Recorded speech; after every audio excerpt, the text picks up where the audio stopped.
Dragon Silver, Wizard Gold.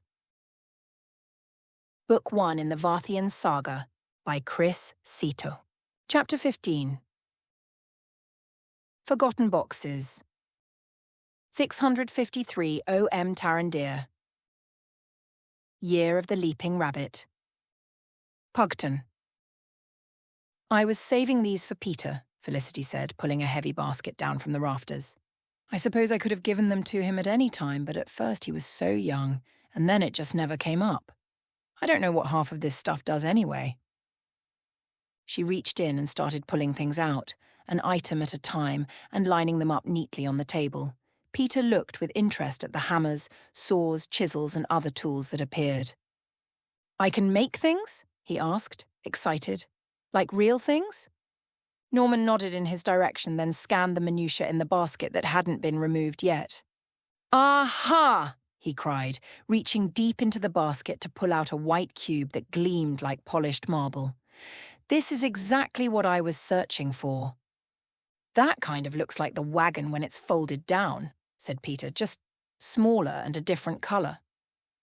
You're right, Peter. This is precisely like the wagon, but it's better. He lifted his head to meet Felicity's eyes. Are you completely in love with living in this house?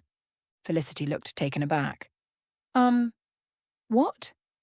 I still own the land I originally built my tower on, he said as way of explanation, but Felicity and Peter both continued to stare at him in confusion. Come for a walk and I'll show you.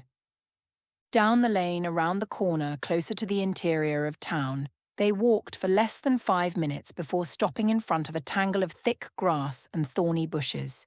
Here! He cried out in glee. What do you think? Silence and stares met his beaming face. Oh, hold on a second.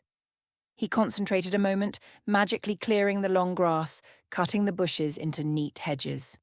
Then he tossed the cube into the middle of the town lot.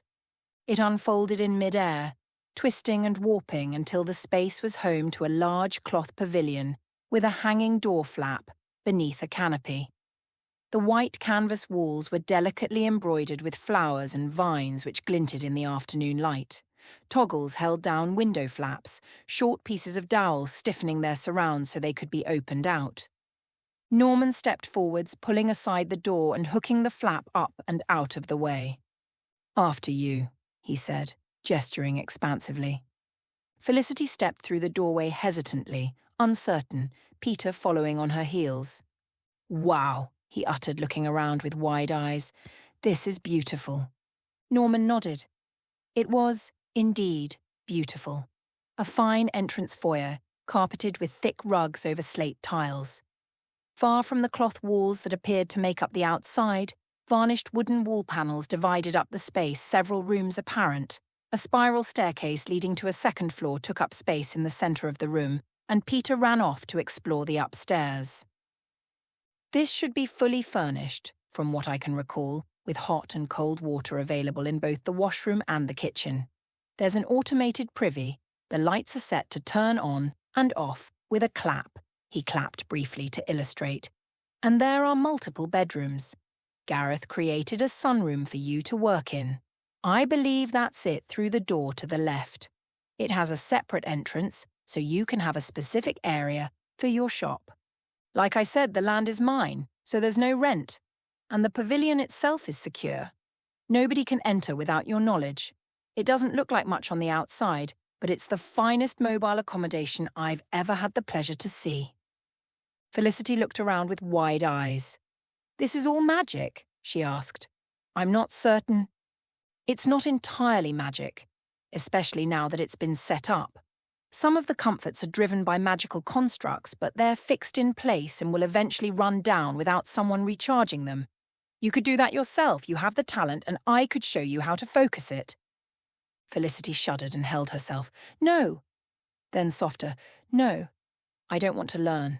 I don't want to be a mage. Norman shrugged. Okay. So, do you want to live here? It will be cheaper. No more bills piling up from someone you don't like. And it will give you a bit of security for the next couple of months. Peter and I are going for a bit of a journey to meet some other mages. Felicity nodded. I suppose it's okay. Peter came dashing down the stairs. Mum, you have to see the bathtub.